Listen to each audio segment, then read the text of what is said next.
If you need to screen record something, there are a few easy ways to do it depending on what device you're using. And in this video, I'll show you how to screen record on PC, iPhone, and Mac.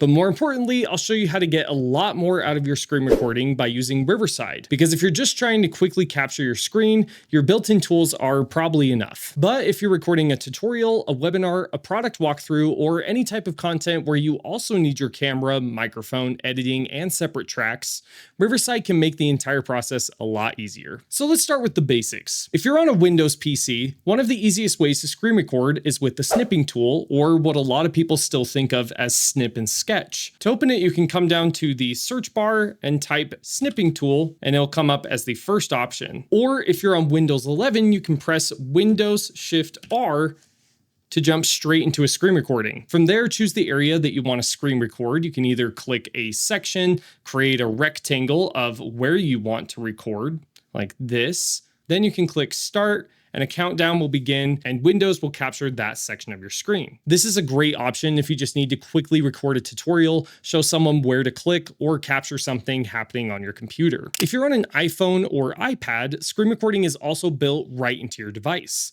You can open the control center, tap the screen recording button, and after a short countdown, your iPhone will start recording whatever is on your screen. And if you press and hold the screen recording button, you can also turn your microphone on, which is helpful if you want to talk while recording. Then on a Mac, screen recording is really simple too. You can press Command-Shift-5, and that opens the built-in screen recording controls. From there, you can choose to record your entire screen, a selected window, or a selected portion of your screen and adjust it to the size that you want to record, just like this.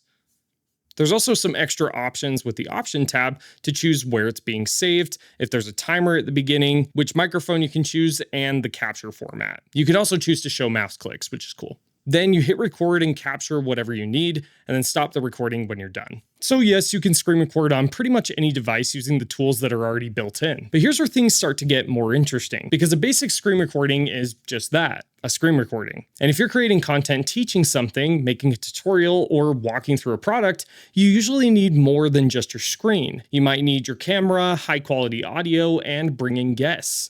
You might want separate tracks, and once you're all done, you might want to edit everything faster. And that's where Riverside becomes a much better option. To screen record in Riverside, start by logging into your Riverside account and opening your studio. Before you join, you can choose your camera. Mine is the Osmo Pocket 3, your output device, output 1 and 2, and your input device, which is the current microphone that you're hearing right now. I'm not using headphones, so I'm going to put this right here. But basically, you can make sure everything is set up the way that you want. Then once you're inside the studio, you'll see the share button at the bottom of the screen, and then you can click share screen, present slides. In this case, I'm just going to hit share screen and choose this screen right here, and then hit share. Now, if we go back into that though, you have a few different options when it comes to actually sharing. You can either share a Chrome tab specifically, a specific window, or your entire screen, which is really cool. So in the Chrome tab situation, I'm right here. And now I can share my screen and have my camera right here on the side, as well as my screen share. Then when you hit record, Riverside records your screen, your camera, and your microphone. But the important part is that Riverside gives you more control over everything after the recording. Every screen share is saved as its own separate track. So instead of having one flattened screen recording where everything is baked together, you can download your video, audio, guest tracks, and screen shares individually. That makes a huge difference when you're trying to edit a polished video. So if you want to switch between your face and the screen, then we can just split our scene here and have this one be our full screen. So we can just click on my screen right here, come up to this bar and hit full screen. And now we have a full screen of my face.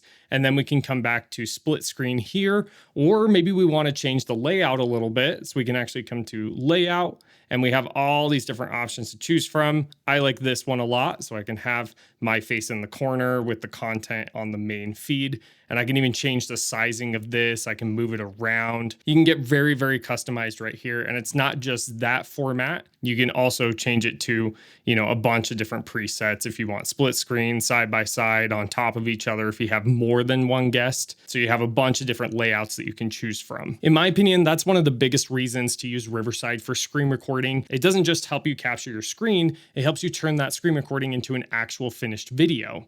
And inside the Riverside editor, you can trim your recording, clean up mistakes, add captions, and export the final video in high quality 4K. So instead of recording your screen in one tool, recording your camera somewhere else, syncing the audio, and importing everything into an editor, Riverside keeps that whole workflow in one place. And that matters a lot if you're creating content regularly. If you want to screen record in Riverside, you can use the link in the description to get started for free. And if you want to learn more ways to improve your recordings, I'll link a few more videos up here and in the description below. Like and subscribe for more content just like this. And if you have any questions, feel free to leave them in the comments. I'll be happy to answer them personally. Thanks for watching, and we can't wait to see what you create.